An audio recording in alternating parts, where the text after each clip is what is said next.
Bonjour, bonjour. Alors, la semaine 5 aura finalement duré 3 jours, puisqu'ils ont tout fini mercredi, tout nettoyé. Et maintenant, on attend en fait le déplacement du compteur EDF pour pouvoir continuer les travaux. Donc, ils ont tout nettoyé. Ça tombait bien, puisque jeudi matin, il a neigé et le, la neige a recouvert tout le terrain. C'était très joli, tout était blanc.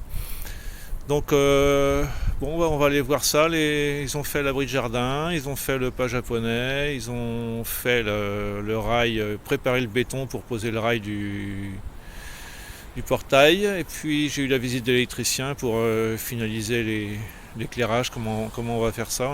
On a trouvé des trucs pas mal, je pense. Enfin, il m'a proposé des trucs sympas. Voilà, et ben on y va, on va voir ça. Ça va être rapide, un petit tour rapide. Voilà, allez, on y va. Donc voilà le terrain tout nettoyé, tout préparé. Donc ce qu'ils ont fait là mercredi avant de partir, c'est le dernier truc, c'est ce rail, je sais pas comment on appelle ça, enfin en fait c'est le rail du portail qui va venir se poser là-dessus. Donc c'est assez soigné, il faut pas marcher dessus pendant plusieurs semaines là, que le béton a bien le temps de sécher. Ils ont fait ressortir les gaines où il fallait. Et puis donc l'autre côté, c'est ça qui sera fait après le 16 mars, quand on aura déplacé le coffret EDF qui est au bout là-bas. Donc ils vont faire de l'enrochement a priori, d'après ce qu'ils m'ont dit, c'est-à-dire qu'ils vont mettre des grosses pierres là, un peu comme là-haut là, je sais pas si on voit bien. Enfin, il y a des grosses roches. Donc ils vont en mettre là pour solidifier le terrain et puis bétonner après et perdre le moins de terrain possible pour faciliter l'entrée en voiture. Voilà, donc on voit bien la cour maintenant, les délimitations. C'est quand même assez large, ça va. Donc on aura des massifs de chaque côté, hein, une haie à gauche et là, le long des traverses de chêne aussi, des plantations. Donc ils avaient commencé ça la semaine d'avant. Ils ont fini toutes les traverses de chêne là, jusque devant la porte d'entrée. Il y aura un massif aussi. Et puis à gauche, on voit le pas japonais. Donc voilà, ça c'est terminé. Voilà. Et puis, enfin, last but not least, l'abri de jardin que j'attendais depuis un petit bout de temps. Donc voilà, il manque les petites cornières en haut là sur le toit, mais l'essentiel, tout est monté. J'ai même fait installer mes deux poteaux de corde à linge là pour le pouvoir l'été, en retour de la plage, mettre la serviette négligemment sur les fils de, à sécher.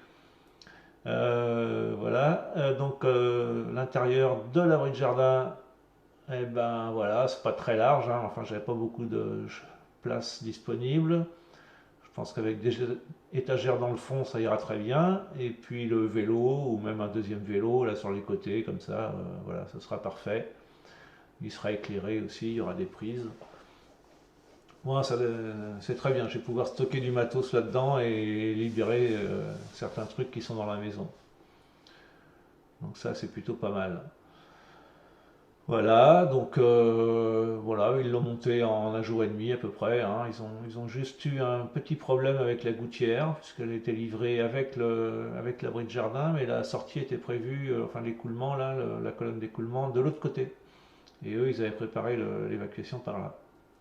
Donc ils sont allés à Point P, ils ont racheté une gouttière, et puis bon, il y a un problème de couleur là, mais ils vont me changer le tuyau pour que tout soit de la même couleur, c'est bien. Ils soignent la finition, et voilà, donc maintenant on attend le 16 mars pour le coffret et Enedis qui doit venir. La semaine prochaine, je vais avoir l'étanchéité là au-dessus de l'auvent, donc vous voyez, c'est pas très joli tout ça, et en plus ça prend l'eau. Donc tout ça doit être refait normalement demain, à partir de demain. J'espère qu'ils ne vont pas oublier. Et puis voilà, c'est tout pour la saison 1 des travaux du jardin. Et à dans un mois à peu près pour la suite des travaux.